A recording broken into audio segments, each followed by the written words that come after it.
ত্রাণ দিব, হিন্দু বাড়িতে দিব না, এমন করা যাবে? ইসলাম কি ন্যারো মাইন্ডেড? ইসলাম ব্রড মাইন্ডেড। আমরা উদার মনা। কোন নাস্তিককেও যদি দেখি বন্যার পানিতে হাবুডুবু খায়, আমার সাহায্যের হাত তার দিকেও যাবে। কোন হিন্দু ভাইকে যদি দেখি না খেয়ে মরে, আমার খাবার তার ঘরেও পৌঁছে যাবে। এটাই ইসলাম। তাহলে মানুষকে ইসলাম সবচাইতে মর্যাদা দিয়েছে। ইসলাম ধর্মের 2 নাম্বার বৈশিষ্ট্যের নাম হচ্ছে আল ইনসানিয়া। কি নাম? সবার উপরে মানুষ সত্য, তাহার উপরে নাই। ফামান শাআ ফালইউমিন ওয়া মান শাআ ফালইয়াকফুর। তুমি চাইলে মুমিনও হতে পারো, চাইলে কাফেরও হতে পারো। জোর জবরদস্তি করে ইসলামে ঢুকানোর কোনো সুযোগ নাই। বিষ্ণু ঈসা ইসলাম একবার একটা লাশ দেখলেন, দেখে তিনি দাঁড়িয়ে গেলেন। সাহাবারা বললেন, ইয়া রাসূলুল্লাহ, আপনি যে দাঁড়ালেন, এটা তো ইহুদির লাশ। কিসের লাশ? ইহুদির লাশ। বিষ্ণু ঈসা ইসলাম বললেন, আওয়ালাইসাত নাফসান, এটা কি মানুষ না? আমি তো মানুষ দেখে দাঁড়িয়েছি। সুবহানাল্লাহ পড়েন। আমি ইহুদি কোনটা, খ্রিস্টান কোনটা, কাফনের ভিতরে কোনটা ইহুদি কোনটা নাস্তিক আস্তিক ওইটা দেখিনি। আমি দেখেছি এটা মানুষ। এটা কি মানুষ? সবার উপরে মানুষ সত্য, তাহার উপরে নাই। মানুষের মর্যাদা সব চাইতে বেশি। এজন্য ইসলাম আমাদেরকে মানবতা শিখায়। আল ইনসানিয়া। ইসলাম ধর্মের 2 নাম্বার বৈশিষ্ট্য হচ্ছে আল ইনসানিয়া। সবাই বলেন 2 নাম্বার বৈশিষ্ট্যের নাম কি? এটা মানবতার ধর্ম। আপনি হিন্দু ভাইদের সাথে যখন কথা বলবেন, বলবেন যে আমাদের মানবতা সবচাইতে বেশি, অন্যের জন্য আমাদের দরদ সবচাইতে বেশি। যে কোনো ধর্মের হোক না কেন, মানুষ মারা গেলে আমাদের হৃদয় তার জন্য কাঁদে কি কাঁদে না? এটা যে দেশে হোক, যে ধর্মের হোক, যে বর্ণের হোক, যে মতাবলম্বী হোক, মানবতা যেখানে বিপন্ন সেখানে ইসলামের সাহায্য নিয়ে ছুটে যায়। জোরে কোন ঠিক কিনা? ইসলাম ধর্মের 3 নাম্বার বৈশিষ্ট্যের নাম হচ্ছে আশ-শুমুল। আশ-শুমুল, এটা সবকিছুকে শামিল করে, সবকিছুকে অন্তর্ভুক্ত করে। এখানে ভাগাভাগি করা যায় না। ইসলাম ভাগাভাগি করে মানা যায়? অনেকে এটা করে যে মসজিদ আল্লাহর আর দুনিয়া আমার। আছে না নাই? এই কোরআনের ভেতর থেকে নরম নরম যা পায় ওগুলা মানে, গরম কথা মানে না। আছে না নাই? মিষ্টি খাওয়ার সুন্নত মানে, মায়ের খাওয়া যে সুন্নাত ওইটা মানতে চায় না, এরকম আছে না নাই? সুন্নাত নয় শুধু দাওয়াতের মেহমান, সুন্নাত নয় শুধু খাওয়া শেষে মধুপান, আরো কিছু সুন্নাত আছে তুমি জানো কি? জানলেও জীবনে কখনো তা মানো কি? আর কিছু সুন্নাত আছে তুমি জানো কি? জানলেও জীবনে কখনো তা মানো কি? সুন্নাত নয় শুধু পাগড়ি মাথায় দেয়া, আর সুন্নাত হলো অন্যায় বাধা দেয়া। সুন্নাত নয় শুধু মেষ চড়াতে যাওয়া, আর সুন্নাত হলো রাষ্ট্রনায়ক হওয়া। মোহাব্বতে তার সুদিনের সাথী তুমি, দুর্দিনেও তার পাশে থাকো কি? আর কিছু সুন্নাত আছে তুমি জানো কি? জানলেও জীবনে কখনো তা মানো কি? সুন্নাত নয় শুধু দাওয়াতের মেহমান, সুন্নাত নয় শুধু খাওয়া শেষে মধুপান, আর কিছু সুন্নাত আছে তুমি জানো কি? জানলেও জীবনে কখনো তা মানো কি? ঠিক কিনা? শুধু খাওয়ার পরে মিষ্টি খাওয়াই কি সুন্নাত? কথা বলেন। হকের কথা বলতে যে বাধা বিপত্তি, অত্যাচার, জুলুম আর পরীক্ষা সহ্য করা, এটাও সুন্নাত। চিল্লায় বলেন ঠিক কিনা? মুমিন ইসলামকে আলাদা করে না, ভাগাভাগি করে না। ইসলাম ধর্মের 4 নাম্বার বৈশিষ্ট্যের নাম হচ্ছে আল উমুম। আওয়াজ করে বলতে হবে, 4 নাম্বার বৈশিষ্ট্যের নাম কি? আল উমুম। উমুম মানে এটা সবার ধর্ম, এটা শুধু আমার বাপ দাদার ধর্ম না, এটা হিন্দুদেরও ধর্ম, এটা খ্রিস্টানেরও ধর্ম, এটা ইহুদিদেরও ধর্ম। যে কেউ ইসলাম ধর্মে প্রবেশ করতে পারে, তার জন্য কোনো বাধা। আজকে আপনাদের দেবপুর এলাকার এক হিন্দু যদি ঘোষণা দেয় আমি শাহাদা বাক্য পাঠ করে মুসলমান হইতে চাই, বাধা দিবেন কে কে? দাঁড়ান, কে কে বাধা দিবেন? বাধা দিবেন? ওই ভাইয়ের জন্য আমাদের দিলে জায়গা আছে না নাই? এক খ্রিস্টান বললো আমি কালিমা পড়বো, কেউ বাধা দিবেন? এক নাস্তিক বললো অনেক বান্দরামি করছে, আমি ভালো মুখ, আমি মুসলমান হইতে চাই, আমরা না বলবো? বারণ করব কেউ? নিষেধ করব?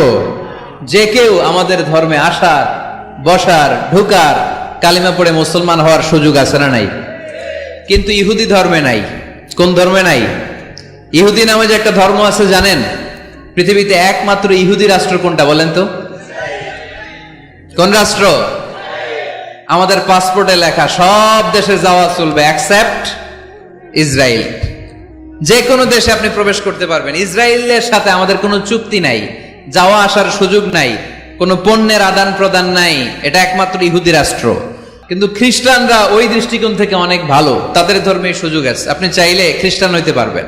এজন্য আমাদের পাহাড়ি এলাকাগুলোতে অনেক খ্রিস্টান মিশনারি আছে, গরিব লোকদেরকে টাকা দিয়ে ওরা খ্রিস্টান বানায় ফেলে, এরকম আছে না নাই? আমরা শুধু কিলাকিলিতে ব্যস্ত, আমরা কাদা ছোড়াছুরিতে ব্যস্ত, ওইদিকে আমাদের পাহাড়ি অঞ্চল খ্রিস্টানরা দখল করে নিয়ে যাচ্ছে, এই নিয়ে আমাদের কোনো মাথা ব্যথা নাই। জোরে কর ঠিক কিনা? ওরা অনেক মিশনারি ওয়ার্ক করে, ওরা অনেক কাজ করে, খ্রিস্টান হওয়া যায় কিন্তু ইহুদি হওয়া যায় না। একটা পন্থা ইহুদি হওয়ার, সেটা হচ্ছে আপনার মা যদি ইহুদি হয় তাইলে আপনি ইহুদি, আপনার বাবা ইহুদি, আপনার বাবা ইহুদি কিন্তু মা হচ্ছে অন্য ধর্মের, তাদের ক্রসিং এ মেলামেশায় যে সন্তান পৃথিবীতে আসবে ওটা ইহুদি না। যদি মা ইহুদি হয় তাইলে আপনি ইহুদি হইতে পারবেন। কিন্তু আমাদের ইসলাম ধর্মে এগুলো আছে? জোরে কন। সবার জন্য আমাদের হৃদয়ে জায়গা আছে না নাই? এজন্য আল্লাহ বললেন আমি শুধু তোদের না, আমি রব্বুল আলামিন। আমি কি? পড়েন, রব্বুল আলামিন, আমাদের রব্বুল আলামিন। সবাই রব্বুল আলামিন, আমাদের রব্বুল আলামিন। কে গড়েছেন আকাশ মাটি অবাক প্রকৃতি, কে দিয়েছেন ঘুমন্ত রাত মিষ্টি প্রভাতী। কে গড়েছেন আকাশ মাটি অবাক প্রকৃতি, কে দিয়েছেন ঘুমন্ত চাঁদ মিষ্টি প্রভাতী।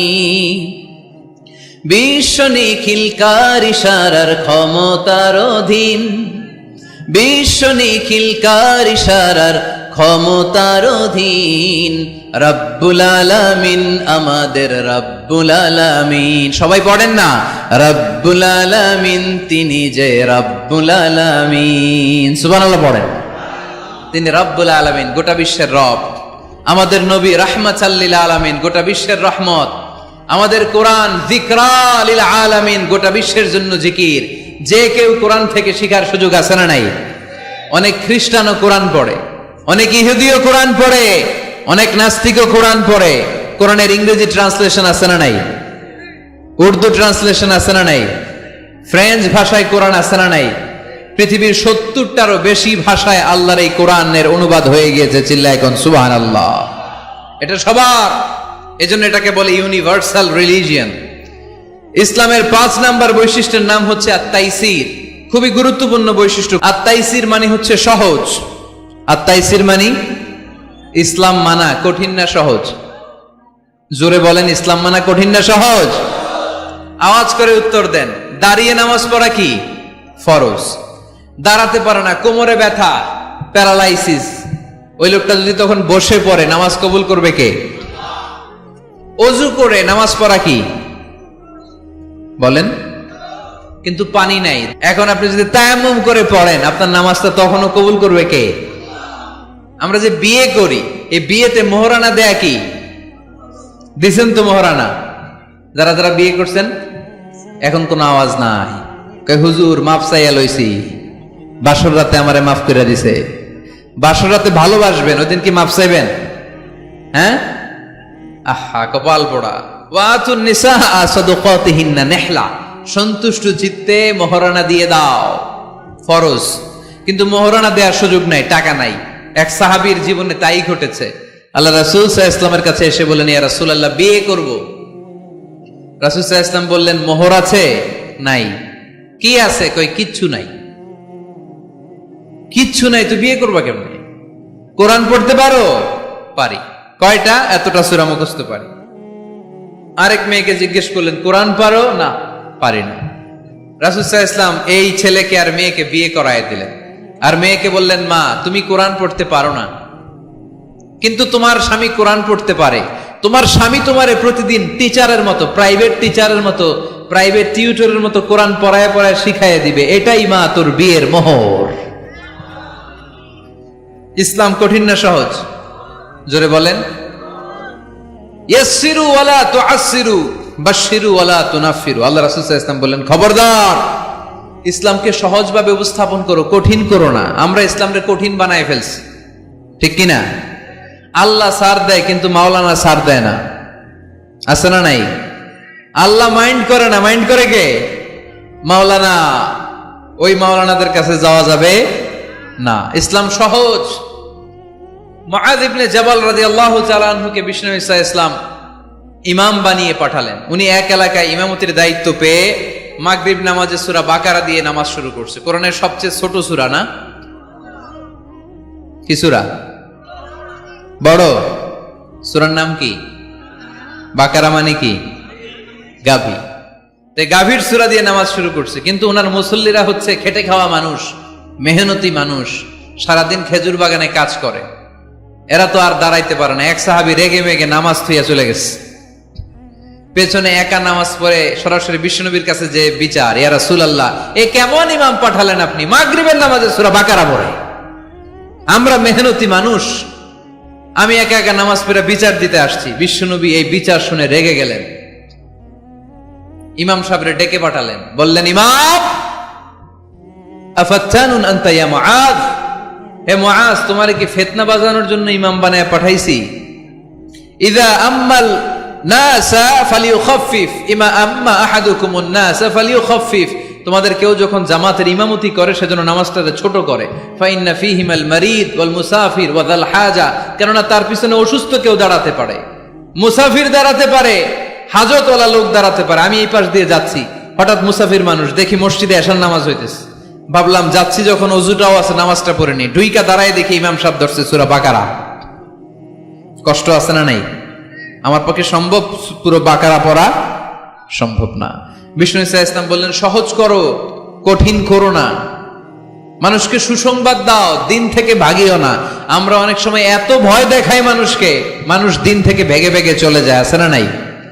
এই যে উচ্চ শিক্ষিত মহল, সচিবদের যে মহল, সেক্রেটারিয়েটে যে মহল, প্রগতিশীল যারা, তাদের কাছে ইসলামকে ফুটিয়ে তোলার জন্য, ইসলামের সৌন্দর্য, ইসলাম যে সহজ, the simplicity is the beauty of Islam, এভাবে ইসলামকে তুলে ধরার দরকার আছে না নাই?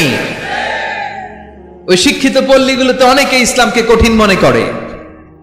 আমরা এমন ভাবে বলি, আজকে যে লোকটা কালিমা পড়ে মুসলমান হইলো, আপনি যদি বলেন তুই সুদ খাবি না, তুই ঘুষ খাবি না, তুই সিনেমা দেখবি না, তুই সিগারেট খেতে পারবি না, তুই গাঞ্জা টানতে পারবি না, তুই মেয়ের দিকে তাকাইতে পারবি না, তুই ওদিকে যাবি না, এদিকে যাবি না, কারণ ইসলাম এগুলো সব হারাম, এইটা নাই ওইটা নাই। হ্যাঁ কইব, তাইলে আমিও নাই। এত কিছু যখন নাই, তাহলে আমিও নাই। এজন্য সহজ করেন, সহজ করে ইসলামকে রিপ্রেজেন্ট করেন। লা ইকাল্লিফুল্লাহু নাফসান ইল্লা উসাহা, সাধ্যের বাইরে কোনো কিছু ইসলাম চাপিয়ে দেয় না। ইসলামের 6 নাম্বার বৈশিষ্ট্য হচ্ছে এটা দ্বীনুল ফিতরা, স্বভাব সুলভ ধর্ম। ইসলামে এমন একটা বিধান আপনি দেখাতে পারবেন না যেটা আমাদের স্বভাবের সাথে যায় না, ঠিক কিনা? এটা খুব স্যুট করে, ম্যাচিং করে আমাদের সাথে, আমাদের রুচি সম্মত। এমন কোনো বিধান নাই যেটা আমাদের রুচিতে বাধে, এরকম কোনো বিধান আছে? ইসলামের 7 নাম্বার বৈশিষ্ট্যের নাম হচ্ছে এটা দ্বীনুল ইলম, এটা জ্ঞানের ধর্ম। কিসের ধর্ম? এখানে উল্টাপাল্টা কথা বলার সুযোগ আছে? কোরআন সুন্নাহ রাইখা দিয়া আমি যদি আপনারে গীতাঞ্জলি শোনাই, শুনবেন? কাজী নজরুলের খেয়াপাড়ের তরুণী আবৃত্তি করলে শুনবেন? কি করবেন? দৌড়ানি দিবেন। এখানে একটা কিতাব থেকে কথা হয়, চিল্লায় বলতে হবে কিতাবটার নাম কি। এই কিতাবটার প্রথম শব্দ কি এসেছে কোরআনে?